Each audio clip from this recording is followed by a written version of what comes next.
আমি বুঝলাম বাংলাদেশে আমার কোনো অধিকার নাই, আমি বুঝলাম বাংলাদেশে আমার কোনো বাক স্বাধীনতা নাই, আমি বুঝলাম বাংলাদেশে আমি নিরাপদ নই, আমি বুঝলাম বাংলাদেশে আমার ধর্মীয় স্বাধীনতা নাই, আমি বুঝলাম বাংলাদেশ এখন চলে গিয়েছে অন্যের হাতে।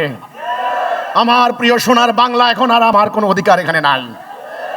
এই উগ্রবাদী সাম্প্রদায়িক এই ধর্মান্ধ ধর্ম ব্যবসায়ীদের কাছে সরকার যখন অসহায়, গোয়েন্দারা যখন অসহায়, টিএনও ম্যাজিস্ট্রেট সাহেবরা যখন অসহায়, তখন এইবার আমরা সেনাবাহিনীর কাছে গেলাম। সেনাবাহিনী হচ্ছেন বাংলাদেশের শক্তির এখন বর্তমানে একটা প্রতীক, আস্থা ভরসার জায়গা। আমি বললাম সেনাবাহিনীর কাছে যাও। সেনাবাহিনীর কর্মকর্তারা বললেন, ভাই বুঝেন তো, এখানে ডিসি সাহেব হলো ক্ষমতা, আমাদেরকে ডাকলে আমরা যাই, না হলে আমরা যাইতে পারি না। আমি বুঝলাম আমার বেলায় সেনাবাহিনীও আসবে না। রংপুরে আমার ভাইদেরকে যখন হামলা করেছে, প্রকাশ্যে আগুন দিয়ে 14টা বাড়ি জ্বালিয়ে দিয়েছে, গরু লুট করেছে, সেনাবাহিনী ছিল কিছুই করে নাই, একটা বাঁশির হুইসেল পর্যন্ত দেয় নাই। আমি বুঝেছি আমি কোন রাষ্ট্রে বাস করি। আমাকে সরকার মহোদয় আপনারা আর বুঝাইতে হবে না। এখন আমার করণীয় আমি ঠিক করব। জাতীয় আন্তর্জাতিক গণমাধ্যম, আইন প্রয়োগকারী সংস্থা, জাতিসংঘ থেকে শুরু করে আঞ্চলিক সংস্থার সরকার সবাইকে জানান, জানাইতে থাকেন আমরা আজকে আক্রান্ত, আমরা নিপীড়িত, আমরা আজকে বিচারহীনতার মধ্যে বাস করছি, একটা মব সন্ত্রাসের মধ্যে আমরা বাস করছি, আমাদের মানবাধিকার লঙ্ঘিত হচ্ছে প্রতি মুহূর্তে মুহূর্তে, আমরা আতঙ্কে ঘুমাতে পারি না, আমাদের ভাইদেরকে হামলা করা হচ্ছে। এই বিষয়টি আপনারা সরকারকে, আইন শৃঙ্খলা বাহিনীকে, আন্তর্জাতিক সম্প্রদায়কে জানান। জানাইলে কি হবে? আমি জানি কিছুই হবে না। কি করবেন তাহলে? নাম্বার 2, আল্লাহর উপরে ভরসা করে আত্মরক্ষার জন্য পূর্ণাঙ্গ প্রস্তুতি গ্রহণ করুন। আত্মরক্ষার জন্য প্রস্তুতি গ্রহণ করুন। আমাকে বাঁচতে হবে। আমরা উদ্বাস্তু শিবিরে পালিয়ে যেতে পারি না। আল্লাহ বাক শক্তি দিয়েছেন, আমরা বোবা প্রাণী নই, আমরা গরু নই। গরু হাম্বা হাম্বা করে, আমরা হাম্বা হাম্বা করতে পারি না। আঙ্গ নোয়াখালীতে সব সময় আঙ্গ বিরুদ্ধে একটা শ্রেণীর উগ্রবাদী মব সৃষ্টিকারী একটা গোষ্ঠী উস্কানি দিয়ে যায়। সেই ক্ষেত্রে আমরা সব সময় একটা হুমকির মুখে থাই, জানমাল নিরাপত্তার একটা হুমকির মুখে। আমরা দেখতে প্রশাসনের কাছে যাই, প্রশাসনও কেমন যেন আমাদের নিরাপত্তা দিতে ব্যর্থ হয়। এই ক্ষেত্রে আমাদের বিরুদ্ধে যারা উস্কানি দেয়, হেতা করে প্রশাসন বিভিন্ন সভা সেমিনার করার লাই অনুমতি দেয়, কিন্তু আমরা কি লাঙ্গরে দেয় না। এই ক্ষেত্রে আমরা আপনার কাছে জানতে চাই আমাদের করণীয় কি? এটা বাংলাদেশের এখন রাষ্ট্রের নীতি, মাইট ইজ রাইট। রাষ্ট্রের বিভিন্ন জায়গার কর্মকর্তারা সাফ সাফ বলে দিয়েছে, আমাদের প্রতিপক্ষ যারা, তাদের নাকি সংখ্যা বেশি, তাদের নাকি শক্তি বেশি, এই জন্য তারা যা বলবে দেশে নাকি এখন তাই হবে। আর আমাদের নাকি সংখ্যা কম, আমরা নাকি দুর্বল, এই জন্য আমাদেরকে এখন চাপ দেওয়া হবে, আমাদের মুখ বন্ধ করে রাখা হবে, আমাদের গলা চিপে ধরা হবে। এটা হলো ওদের নীতি। এখন রাষ্ট্রের এটা নীতি। এখন আপনি কি করবেন? নোয়াখালীতে এ পর্যন্ত 4 বার আমার বাড়ি হামলা হয়েছে, একটা বার প্রশাসন আমার বাড়ি রক্ষা করতে পারে নাই। 2000 সালে, 2009 সালে, 2016 সালে, এরপরে আরেকবার হামলা হলো। এই মোট 4 বার। 2008 সালে 8টা বাড়ি আগুন দিয়ে জ্বালিয়ে দিয়ে লুটপাট করে ট্রাক ভরে মালামাল নিয়ে গেছে। গোলাপ ধান, গোয়াল ঘরের গরু, হাঁস, মুরগি, ক্ষেতের মাছ, সবার সামনে গ্রামবাসী সাক্ষী। বছরখানিক পরে তারাই আলোচনা করে, অমুকে মুরগি নিছে, অমুকে গরু নিছে, অমুকে জাল দিয়া পুকুরে মাছ ধরে নিয়ে গেছে। এটা লুটতরাজ। ওই ঘটনার কোনো বিচার হয় নাই। পরে আল্লাহ রাব্বুল আলামিন 2024 সালে এই জাতির হাজার হাজার বাড়ি লুটপাট করিয়ে প্রমাণ দিলেন হিজবুত তৌহিদের বাড়ি লুটপাট করার পাপ। বিচার হয় নাই। আমরা অসহায়ভাবে আমরা কেঁদেছি, আল্লাহর কাছে কেঁদেছি, আমরা মানুষের কাছে কাঁদি নাই। আচ্ছা, গেল 16 সালে বাড়ি ধ্বংস করে দিল আরেকবার। মসজিদ নির্মাণ করতে গেলাম, 2 জন সদস্যকে জবাই করে হত্যা করলো, কোনো বিচার হয় নাই। বাড়িঘর লুটপাট করলো, কোনো বিচার হয় নাই। খ্রিস্টান বলে মিথ্যা কথা চালিয়ে দিল, সম্পূর্ণ মিথ্যা কথা ছিল। ওকে, মামলা হয়েছে। এই মামলার 100% সুবিধা আদায় করে নিয়েছে আওয়ামী লীগ। আওয়ামী লীগের নেতারা জামাত বিএনপির নেতা কর্মীদেরকে মামলা দিয়ে আসামি বানিয়েছে, সেই মামলা রাজনৈতিক মামলা বলে সুবিধা নিয়েছে। আমাদের কোনো বিচার হয়নি। এখন 5 আগস্টের পরে হাসিনা যখন পালিয়ে গেল, তখন আবার শুরু হলো হামলার পায়তারা।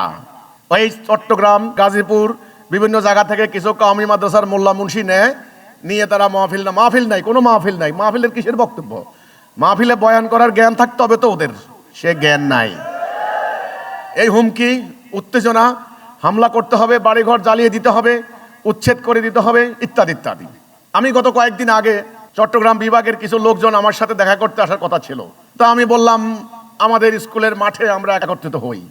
এই কথা ওরা জানলো, ওরা শুনলো, স্বাধীন রাষ্ট্র শুনেন, তারা মিছিল করলো, আমাকে মিটিং করতে দেবে না। তো আমি বললাম কেন মিটিং করতে দেবে না? আমার বাড়ির আঙ্গিনা, আমি তো তোমার বাড়িতে গেছি, জায়গা আমার, রাস্তা আমার, জনগণ আমার, তোমার বাড়ি তো আমি যাইনি, তোমার তো ডিস্টার্ব করিনি, একটা রিক্সা পর্যন্ত তোমার থামবে না। প্রশাসন পুলিশ বললেন যে মিটিং করতে পারবেন না। টিএনও মহোদয় বলে দিলেন 144 জারি করে দেন, মিটিং যেন করতে না পারে। ওকে ঠিক আছে, আমাদেরকে গোয়েন্দারা অনুরোধ করলেন ভাই মিটিং করেন না, আপনারা তো ভালো মানুষ, আপনারা আইন মানেন, গন্ডগোলের দরকার কি ভাই, বাদ দেন। আমরা বাদ দিলাম, মিটিং করলাম না। ওকে, হলো না, ঠিক আছে। তারা বললেন সামনে নির্বাচন, নির্বাচনকে সামনে রেখে সরকার চাচ্ছেন একটা ফেয়ার অ্যান্ড ফ্রি ইলেকশন হোক। সরকার, আইন শৃঙ্খলা বাহিনী, আন্তর্জাতিক সংস্থা সবাই চাচ্ছে একটা নির্বাচন দেশে হোক। অনেক বছর নির্বাচন হয় না, কাজে ভাই এখন আপনারা এই নির্বাচনের তফসিল ঘোষণা হয়েছে, আপনারা এখন কোনো মিটিং টিটিং করেন না। তো আমরা ঠিক আছে, আলহামদুলিল্লাহ, আপনাদের কথা আমরা মানলাম, ভালো কথা। 2 দিন আগে নোয়াখালীতে কোর্টের বারান্দায় আমার বিরুদ্ধে শুরু হলো এবার জনসভা, মিটিং। হ্যান্ডবিল রচনা করে জায়গায় জায়গায় মিথ্যা হ্যান্ডবিল রচনা করে মিথ্যা সার করা হলো। বিষয়টা আমরা সরকারকে জানালাম, ডিসি মহোদয়কে জানালাম, এসপিকে জানালাম, গোয়েন্দাদেরকে জানালাম। জানানোর ফল জিরো, শূন্য, কোনো ফল নাই। কোনো দপ্তরে জানিয়ে কোনো লাভ হলো না। তারা হলের মধ্যে মিটিং করে মাইক লাগিয়ে দিল সারা শহর, আমাদের বিরুদ্ধে মিথ্যাচার করলো, গুজব রটনা করলো, হুমকি দিল, সব হয়ে গেল। তাহলে আমি দেখলাম আমরা যখন মিটিং করতে যাই আমাদের অধিকার নাই, কথা বলার অধিকার নাই। আর তারা যখন আমাদের বিরুদ্ধে উস্কানি দেয়, সমাবেশ করে, মিটিং করে, তারা সহযোগিতা পায়, তাদেরকে আর কেউ মানা করে না। টিএনও মহোদয়ের আর 144 জারির কোনো আইন থাকে না, ডিসি মহোদয় আর দেখেন না, এসপি সাহেব আইন শৃঙ্খলার অবনতির আশঙ্কা আর করেন না। সবাই চুপচাপ, সবাই চোখে হাত দিয়ে মনে হয় যেন বসে আছেন। আমরা জজ সাহেবের কাছে লোক পাঠালাম, তিনিও অসহায়ত্ব প্রকাশ করলেন, বলছেন আমাদের কিছু করার নাই। তো আমি দেখলাম এর মাধ্যমে আমি একটা মেসেজ পেয়ে গেলাম। আজকে আমি আপনাদের সামনে এটা বলতে চাই, আপনারা যেহেতু আমার কর্মী, সারা দেশে আপনারা কাজ করছেন, আমি একটা মেসেজ পেয়ে গেলাম। আপনি প্রশ্ন করেছেন এই ক্ষেত্রে আমার কি করণীয়। করণীয় পরে, আগে আমি মেসেজটা আগে বুঝে নেই, আমাকে সরকার কি বুঝাইতে চাইলো। আমি বুঝলাম বাংলাদেশে আমার কোনো অধিকার নাই, আমি বুঝলাম বাংলাদেশে আমার কোনো বাক স্বাধীনতা নাই, আমি বুঝলাম বাংলাদেশে আমি নিরাপদ নই, আমি বুঝলাম বাংলাদেশে আমার ধর্মীয় স্বাধীনতা নাই, আমি বুঝলাম বাংলাদেশ এখন চলে গিয়েছে অন্যের হাতে। আমার প্রিয় সোনার বাংলা, এখন আর আমার কোনো অধিকার এখানে নাই। এদের কাছে আমার সরকার অসহায়, আমার আইন শৃঙ্খলা বাহিনী অসহায়। এবার আপনি বলেছেন আমাদের কি করণীয়। এইবার যখন আমি এটা বুঝলাম সরকার অসহায়, এই উগ্রবাদী, সাম্প্রদায়িক, এই ধর্মান্ধ ধর্ম ব্যবসায়ীদের কাছে সরকার যখন অসহায়, গোয়েন্দারা যখন অসহায়, টিএনও ম্যাজিস্ট্রেট সাহেবরা যখন অসহায়, তখন এইবার আমরা সেনাবাহিনীর কাছে গেলাম। সেনাবাহিনী হচ্ছেন বাংলাদেশের শক্তির এখন বর্তমানে একটা প্রতীক, আস্থা ভরসার জায়গা। আমি বললাম সেনাবাহিনীর কাছে যাও। সেনাবাহিনীর কর্মকর্তারা বললেন ভাই বুঝেন তো, এখানে ডিসি সাহেব হলো ক্ষমতা, আমাদেরকে ডাকলে আমরা যাই, না হলে আমরা যাইতে পারি না। আমি বুঝলাম আমার বেলায় সেনাবাহিনীও আসবে না। রংপুরে আমার ভাইদেরকে যখন হামলা করেছে, প্রকাশ্যে আগুন দিয়ে 14টা বাড়ি জ্বালিয়ে দিয়েছে, গরু লুট করেছে, সেনাবাহিনী ছিল, কিছুই করে নাই, কিছুই করে নাই, একটা বাঁশির হুইসেল পর্যন্ত দেয় নাই। আমি বুঝেছি আমি কোন রাষ্ট্রে বাস করি, আমি বুঝতে পেরেছি। আমাকে সরকার মহোদয় আপনারা আর বুঝাইতে হবে না। এখন আমার করণীয় আমি ঠিক করব। নাম্বার 1, কি অন্যায় হয়েছে, কি অবিচার হয়েছে, কি মিথ্যাচার প্রোপাগান্ডা চালানো হচ্ছে আমার বাড়িতে হামলা করার জন্য, লুটপাট করার জন্য। এই বিষয়টি নিয়ে জাতীয় আন্তর্জাতিক গণমাধ্যম, আইন প্রয়োগকারী সংস্থা, জাতিসংঘ থেকে শুরু করে আঞ্চলিক সংস্থার সরকার সবাইকে জানান, জানাইতে থাকেন। আমরা আজকে আক্রান্ত, আমরা নিপীড়িত, আমরা আজকে বিচারহীনতার মধ্যে বাস করছি, একটা মব সন্ত্রাসের মধ্যে আমরা বাস করছি, আমাদের মানবাধিকার লঙ্ঘিত হচ্ছে প্রতি মুহূর্তে মুহূর্তে, আমরা আতঙ্কে ঘুমাতে পারি না, আমাদের ভাইদেরকে হামলা করা হচ্ছে। এই বিষয়টি আপনারা সরকারকে, আইন শৃঙ্খলা বাহিনীকে, আন্তর্জাতিক সম্প্রদায়কে জানান। জানাইলে কি হবে? আমি জানি কিছুই হবে না। কি করবেন তাহলে? নাম্বার 2, আল্লাহর উপরে ভরসা করে আত্মরক্ষার জন্য পূর্ণাঙ্গ প্রস্তুতি গ্রহণ করুন। আত্মরক্ষার জন্য প্রস্তুতি গ্রহণ করুন। আমাকে বাঁচতে হবে। আমরা উদ্বাস্তু শিবিরে পালিয়ে যেতে পারি না। আল্লাহ বাক শক্তি দিয়েছেন। আমরা বোবা প্রাণী নই, আমরা গরু নই। গরু হাম্বা হাম্বা করে, আমরা হাম্বা হাম্বা করতে পারি না। সমাজের অন্যায় দেখে যারা কথা বলে না, ওরা পশু। আমরা পশু নই। আমরা অন্যায়ের বিরুদ্ধে কথা বলবো। আমাদেরকে বাঁচতে হবে। আমাদের সম্পত্তি রক্ষা করতে হবে। আমাদের ছোট ছোট মাসুম বাচ্চাদেরকে রক্ষা করতে হবে। আমাদের নারীর ইজ্জত রক্ষা করতে হবে। আমরা বলেছি আমাদের জীবনের থেকে আমাদের নারীর ইজ্জত বড়।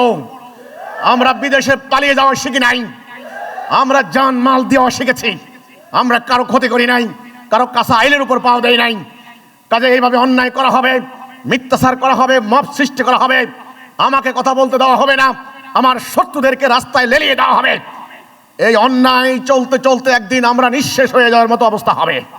আমাদেরকে আত্মরক্ষার জন্য পূর্ণাঙ্গ প্রস্তুতি গ্রহণ করতে হবে। 3 নাম্বার, এখন থেকে বুঝতে হবে আল্লাহ রাব্বুল আলামিনের দিনুল হক কায়েম করা ছাড়া আমাদের নিরাপত্তা কেউ দিতে পারবে না। আল্লাহ দিন কায়েম করার জন্য আমাদের যার যা কিছু আছে তাই নিয়ে ময়দানে লড়াই করতে হবে। আমি আপাতত আপনাকে এই 3টা সমাধান দিতে পারি।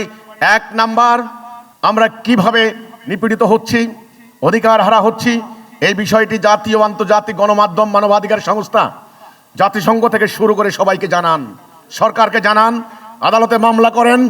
দেখেন কি হয় কিনা। আমি জানি কিছু হবে না, কোনো আশা করি না। যদি হয় তো ভালো কথা। 2 নাম্বার, আত্মরক্ষার জন্য পূর্ণাঙ্গ প্রস্তুতি গ্রহণ করুন।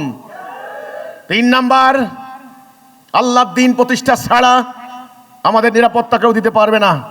এই জন্য আল্লাহর দিন মানব জীবনের প্রতিষ্ঠা করার জন্য জান মাল দিয়ে আপনারা সংগ্রাম করুন। এটা হলো আমার কথা। আপাতত এই ছাড়া আমার আর কোনো কথা নেই। কারণ আমরা যাইয়া প্রশাসনের সঙ্গে ঝগড়া করতে পারবো না। ওরা যেরকম অন্যায় করছে আমরা সেম কায়দায় অন্যায় করতে পারি না। ওরা যেরকম মাইক লাগিয়ে গালাগালি করছে আমরা মাইক লাগিয়ে গালাগালি করতে পারি না। তাদের আল্লাহর উপর ভরসা করে সত্য নিয়ে দাঁড়িয়েছি। সত্য বুকে ধারণ করে আমরা আমাদের আত্মরক্ষার জন্য পূর্ণাঙ্গ প্রস্তুতি গ্রহণ করতে হবে। আমরা মেসেজ পেয়ে গেছি, সরকার আমাদেরকে মেসেজ দিয়ে দিছে এই রাষ্ট্রে আমাদের কোনো অধিকার নাই। আমরা পেয়ে গেছি, মেসেজ পরিষ্কার। এবং আমরা এই মেসেজ পেয়ে গেছি, এই ধর্ম ব্যবসায়ী উগ্রবাদী গোষ্ঠী তারা মনে করেছে তারা বাংলাদেশে একটা সুযোগ পেয়েছে, বাংলাদেশকে একটা ইরাক সিরিয়া বানাবে। এই দিকে তারা যাচ্ছে। হিজবুত তাওহীদকে তারা যেন টার্গেট করে ইস্যু সৃষ্টি করতে না পারে, এই ব্যাপারে আপনারা সজাগ এবং সতর্ক থাকবেন।